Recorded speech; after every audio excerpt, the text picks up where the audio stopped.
Greetings from sunny Berlin in these extremely turbulent times, both in terms of geopolitics and in terms of markets and in terms of climate developments. I am coming to you with a message of hope, a message that says the force is with us. The force is with those that stand for democracy, that stand for rule of law, that stand for loving thy neighbor, because market forces are behind these movements today. Here in Berlin, we've had a horrific history. From here, in 45 minutes, the Holocaust was planned to eradicate 9 million Jews. From here, the attack on Eastern Europe was planned, killing 33 million East European, Ukrainian, Russian, and many other citizens of the world. But Berlin has maybe learned its lessons. We put the memorial in the center of our city. We tried to learn from our past. We are champions of the European Union, one of the great examples of a peaceful way of living together. And we started the energy feed-in tariff, which allowed a global collapse in costs of solar over the last 2.5 decades by now. And we're now in a position where I'm very optimistic that those that stand for democracy, rule of law, taking care of thy neighbors, taking care of Mother Earth, as Pope Francis called us for in his Laudato Si, have the market forces behind us. If we look back to the last industrial revolution, the reason I speak English to you is that the English were the first to discover the steam engine, with it access the cheapest form of energy. They were a bit too arrogant and didn't pay attention and missed the combustion engine getting us to oil, gas, and thus we had superpowers. Great Britain replaced the British Empire, replaced by the Soviet Union and America. At the same time, every single member of the Dow Jones Index, the first index, which is actually called the Dow Jones Transport Index, if I recall correctly, was wiped out in the last industrial revolution at the turn of the 19th to the 20th century, in just 10 years, just as horses were replaced by cars in New York at the Easter Day parade. All but one company, Western Unions, were wiped out. If I look at the stock markets today, they are in turmoil because of Trump's actions to introduce tariffs. And yes, they are valued at, in the US, 15 to 20 times price earnings ratios, when long-term average over 180 years is 12. So yes, there is 50-60% downside risk for those invested in stock markets. The good news is, just as at the last industrial revolution, the new champions are not the listed companies. The new champions are small, medium enterprises, which are full of innovative power, and those Germany's got lots of. We've got 2,000 hidden champions.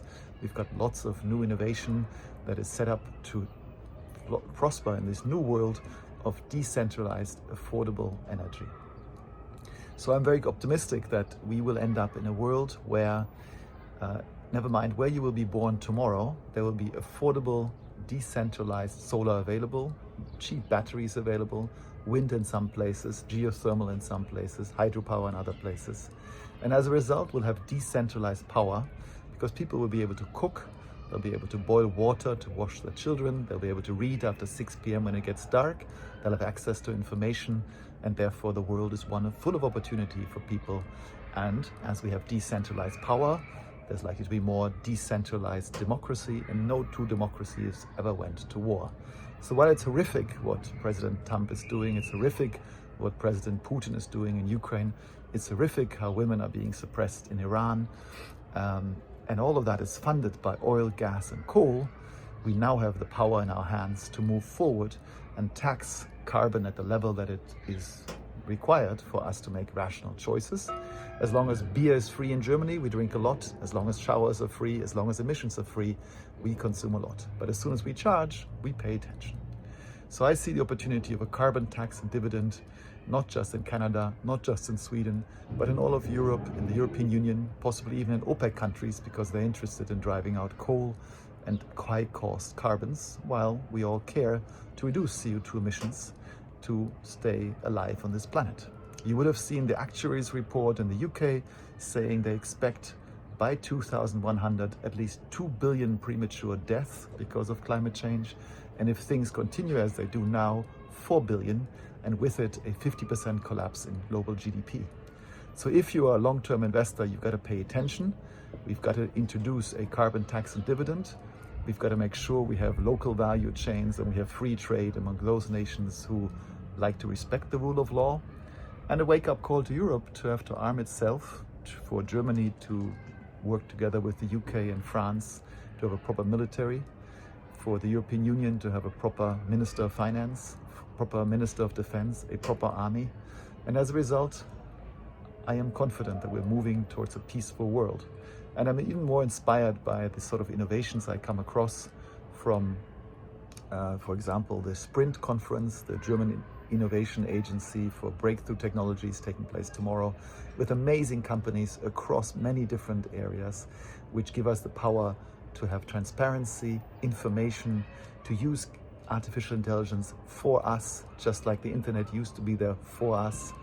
And thanks to the tariffs, I do hope that we will start to see access to these big monopolies who now control the world.